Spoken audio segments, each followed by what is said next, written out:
अगर देश में एक भी मुसलमान को अगर कोई खतरा हुआ तो ये सरकार की ईंट से ईंट बजा देंगे। ये राम को बेचते हैं, ये अल्लाह को बेचते हैं, ये नफरत फैलाने वाली सरकार है। नमाज तो वही पढ़ेंगे 20 मिनट की 25 मिनट की नमाज में कोई दिक्कत नहीं होनी चाहिए। 5600 ब्राह्मण मारे गए हैं उत्तर प्रदेश में नरेंद्र गिरी की हत्या में सिर्फ सीबीआई का। मुसलमान को बार बार ये देशद्रोही आतंकवादी और आज तो उनके ऊपर ये हाल है कि मुसलमान जीने पे भी मजबूर है और इसी तरह हिंदू के भी हालात। जब जब चुनाव आता है तब हिंदू मुसलमान खतरे में हो जाता है। 7 साल पहले नहीं था, इससे पहले जब अटल बिहारी गवर्नमेंट आई थी वो भी राम मंदिर के नाम पे आई थी। कितने दिन तक मांगेंगे राम मंदिर पे वोट और कितने मुसलमानों को काटेंगे राम मंदिर के नाम पे और कितने हिंदुओं की बलि चढ़ाएंगे। ये सब क्या सिर्फ घूम घूम के कत्लेआम करवाए हैं। अगर मुझे मौका मिले तो मुझे खुशी है कि मेरे घर पे लोग आकर नमाज पढ़े।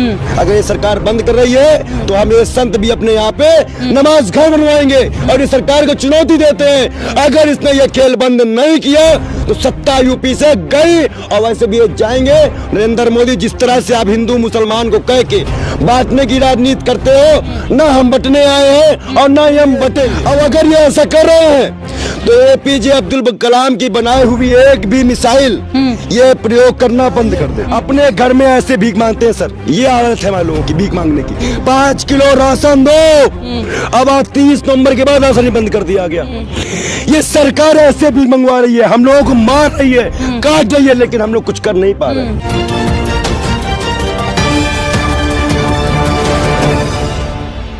अगर गोवर्धन पूजा पे अगर किसी को आपत्ति नहीं तो नमाज पढ़ने पर लोगों को आपत्ति क्यों हो रही है? देखिए ये सरकार पूरी तरह से हिंदू मुसलमान करना चाहती है। ये परंपरा आज से नहीं रही है खुले में नमाज पढ़ने की, लेकिन ये सरकार उत्तर प्रदेश चुनाव को जिताने के लिए और अपने यहाँ के हिंदू जो कि गोबर खा के भक्त बैठे उनको खुश करने के लिए ये इस तरह काम कर रहे हैं। 20 वक्त की नमाज में कोई दिक्कत नहीं होनी चाहिए हिंदुस्तान को, न देश के प्रधानमंत्री को, न गृह मंत्री को। लेकिन कपिल मिश्रा तो कह रहे हैं कि नमाज जो हो रही है गुरुग्राम में उससे पूरा देश पीड़ित है। अगर कपिल मिश्रा जी से पूछ लीजिए, अगर मंदिर में आप पूजा करवा रहे हैं, मस्जिद में नमाज रोक रहे हैं, तो आप कैसा हिंदुस्तान की परिक्रमा कर रहे हैं वो बता दें पहले मुझे। कपिल मिश्रा जी एक बात तो जान ले, जितनी दलाली उन्होंने खाई है बीजेपी वालों से और जितनी हिंदुओं की हत्या की गई है इस बीजेपी सरकार में, नोटबंदी में, महंगाई में, उस पे ये नहीं बोलेंगे, लेकिन मुसलमान को बार बार ये देशद्रोही आतंकवादी और आज तो उनके ऊपर ये हाल है कि मुसलमान जीने पे भी मजबूर है और इसी तरह हिंदू के भी हालात है। ये पूरी तरह से ध्रुवीकरण की राजनीति करने की कोशिश है। उत्तर प्रदेश चुनाव ये हार रहे हैं, इसलिए इनको दिक्कत है।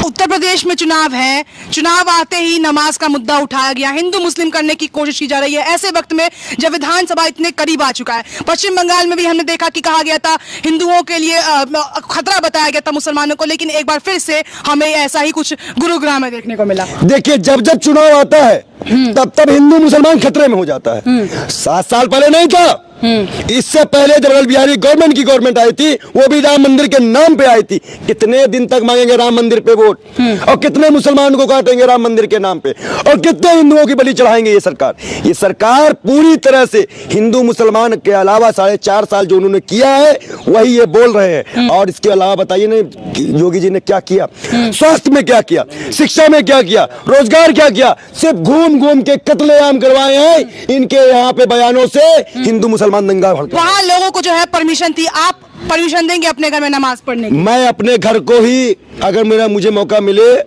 तो मुझे खुशी है कि मेरे घर पे लोग आकर नमाज पढ़े। अगर ये सरकार बंद कर रही है तो हम ये संत भी अपने यहाँ पे नमाज घर बनवाएंगे और ये सरकार को चुनौती देते हैं। अगर इसने ये खेल बंद नहीं किया तो सत्ता यूपी से गई और वैसे भी ये जाएंगे। नरेंद्र मोदी जिस तरह से आप हिंदू मुसलमान को कह के बांटने की राजनीति करते हो, ना हम बटने आए हैं और ना ही हम बटेंगे, सीधी बात है। हिंदू संगठन ने यह भी कहा है कि जो लोग वहां नमाज करना चाहते हैं वो पाकिस्तान चले जाएं, पहले पाकिस्तान चले जाएं और फिर बांग्लादेशी भागो, ऐसे नारे लगाना सही है ये? देखिए मैं आपको बता दूं, जब रविन्द्रनाथ टैगोर ने हमारे देश की राष्ट्रगान लिखा था तब वो यहाँ पे थे, फिर वो बांग्लादेश गए, बांग्लादेश में वहां रहे, वो वहां के लिए भी राष्ट्रगान लिखा। जब उनकी लिखी हुई राष्ट्रगान को हम राष्ट्रीयता मानते हैं तो आज हमारे यहाँ पे जो मुसलमान भाई हमारे जो लिख के गए थे देश के लिए वो आतंकवादी शब्द हो गया, बिन अब्दुल हमीद को भुला देंगे ये। अब अगर ये ऐसा कर रहे हैं तो एपीजे अब्दुल कलाम की बनाई हुई एक भी मिसाइल ये प्रयोग करना बंद कर दे। जो हिंदू संगठन धमकी दे रहा है मुसलमानों को कि हम नमाज नहीं होने देंगे चाहे कुछ भी हो जाए, ये क्या फैसला हिंदू संगठन करेगा या कानून ये फैसला करेगा? देखिए, संविधान से देश चलेगा, यहाँ किसी की दलाली से देश नहीं चलने वाला, मैं सीधा बता दूं आपको। और जहां तक हिंदू मुसलमान की बात है, अगर देश में एक भी मुसलमान को अगर कोई खतरा हुआ तो ये सरकार की ईंट से ईंट बजा देंगे और नमाज तो वहीं पढ़ेंगे, नमाज तो वहीं पढ़ेंगे। 20 मिनट की 25 मिनट की नमाज में कोई दिक्कत नहीं होनी चाहिए। आज आपको बता दे, दिवाली में दिए जलाए जाते हैं, वही दिए से गरीब आदमी अपने घर का रोजी रोटी कर रहा है। दिवाली में कोई दिए जलाता है, वही तेल बेच के खाना खा रहा है, और ये बेशर्मों को राम को बेच रहे हैं। ये राम को बेचते हैं, ये अल्लाह को बेचते हैं। ये नफरत फैलाने वाली सरकार है, सिर्फ नफरत फैलाने के लिए आई है। आज ऐसा कोई मुद्दा नहीं था। आज एक दिन हमें लाइन में लगाया गया था, कौन हिंदू, कौन मुस्लिम, कौन ईसाई, कौन सिख, और देश का हर एक जनता आज लाइन पे लगा था, ऐसे भीख मांगा था 2000 रुपए, और वही आज 5 किलो राशन पे आपने ला के रख दिया। ये सरकार पूरी तरह से धर्म के नाम पे, ये जो भगवा आप देख रहे हैं ना, ये किसी बीजेपी गारंटेड नहीं है, ये राम का आशीर्वाद है। और ये अपने राम को कह दे, जिस राम को लेके चलते हैं, जिन्होंने पत्नी को भी अलग कर दिया। जय सिया राम, नारे तकबीर, ये दोनों नारा हमारे यहाँ के लोग लगाते थे, लगाते हैं और लगाते रहेंगे।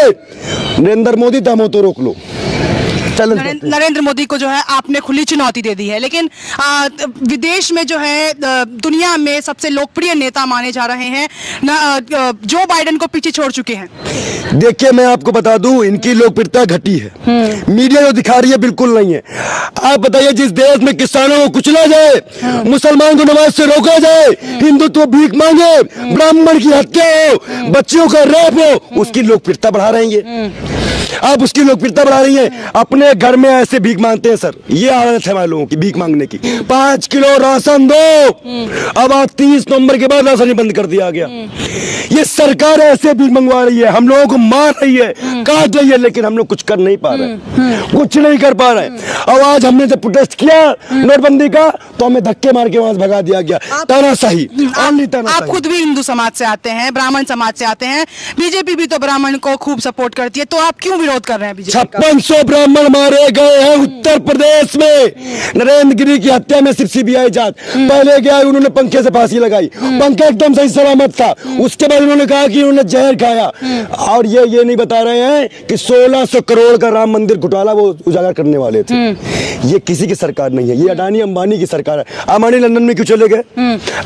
अडानी लंदन क्यों चले गए? अगर भारत में कोई सुरक्षा नहीं मिल रही थी तो उनको लंदन शिफ्ट होना पड़ा। क्यों लंदन शिफ्ट होना पड़ा उनको? जवाब अम्बानी बिजनेस बढ़ाने गए हैं लंदन में, अडानी बिजनेस बढ़ाने गए हैं कि इनके काले धन को वाइट करने गए हैं? पहले तो ये जवाब दे। ये सरकार रंगा बिल्ला सरकार है। एक तो गृह मंत्री तली पर और चौकीदार चोर, दोनों में दम है।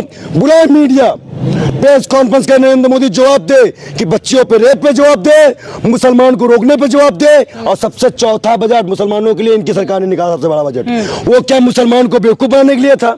मुसलमान क्या, इस देश में रहने का हक मुसलमान को भी है। मुसलमान इतना कमजोर क्यों? और मुसलमान कमजोर नहीं है, हम जैसे भगवादारी साथ हैं उनके।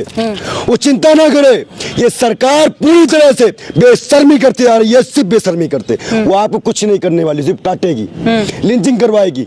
जय श्री राम, कभी आपने सुना है जय श्री राम चिल्लाएंगे मुस्लिम काटे जाएंगे? ऐसा कोई स्लोगन हमारे यहाँ खुलेआम होता है, और जब उस कोर्ट से छूट के आता है उसको माला पहनाई जाती है। तो जब जंतर मंतर में ये जय श्री राम के नारे लगे थे, मुस्लिम काटे जाएंगे, राम राम चिल्लाएंगे नारे लगे, तब वहां पे उसके खिलाफ कुछ नहीं हुआ, और अब गुरुग्राम में जो हुआ उसके लिए भी लोगों की आवाजें नहीं उठ रही हैं। लोग आवाज उठा रहे हैं, पुलिस तानाशाही करके बहन बेटियों को खींच लिया जाता है, घरों से मार दिया जाता है। हम जैसे ब्राह्मणों भी अपनी जान की सुरक्षा मांगते हैं, मुझे जिंदा रखो, क्योंकि ये सरकार कभी भी किसी पल भी किसी भी इंसान को उठा लेती है। मौलाना कलीम को क्यों उठाया गया था?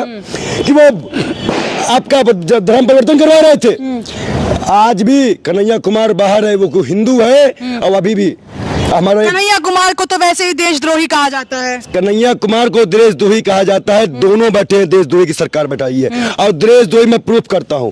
अंबानी को कैसे मालूम चला 15 दिन पहले कि भारत सरकार राफेल का सौदा करने जा रही है? यह भारत की सुरक्षा का मामला था। तो इस पे भी नरेंद्र मोदी पे केस होना चाहिए। देखिए मैं आपको बता दूं, ये रामराज सरकार नहीं है, ये रावण की सरकार है और ये सिर्फ बेशर्मी करने आए हैं, रावण राज। तो योगी जी तो संत हैं, संतों की सरकार बोलते हैं खुद को। उससे बड़ा ढोंगी पूरे प्रदेश क्या पूरे भारत में कोई नहीं है। उसका नाम अजय कुमार बेस्ट है, आप उसका नाम लिया करिए। अब मैं भी लिखूं महंत, मैं भी योगी डाल लूं, उनका नाम है ठाकुर है, वो ब्राह्मण नहीं है, ठाकुर है।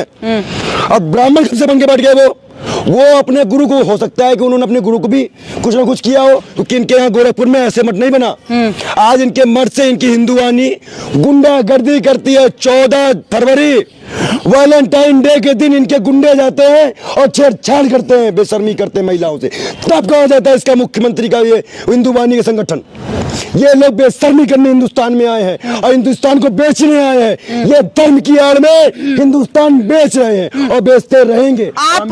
आप मोदी सरकार पर जो है इतना आरोप लगा रहे हैं, लेकिन उनके खुद के नेता उनको भगवान कहते हैं, महापुरुष कह रहे हैं। देखिए मैं आपको बता दूं, अगर वो भगवान हैं तो उनसे एक बात पूछ लीजिए कि वो इस्तीफा कब दे रहे हैं। ऐसे भगवान को जो भगवान बन के आए हैं तो उनको इस्तीफा देना चाहिए, क्योंकि उन्होंने कई बार झूठ बोला है। 40 दिन का वादा हुआ था नोटबंदी में, नोटबंदी का दिन है, फिर 100 दिन। कहीं दिखेंगे मार खाने के लिए? कहीं दिखेंगे प्रधानमंत्री? ये झूठे हैं। इनके राम भी चुनावी है, किसान भी चुनावी है, युवा भी चुनावी है। बहुत बहुत धन्यवाद।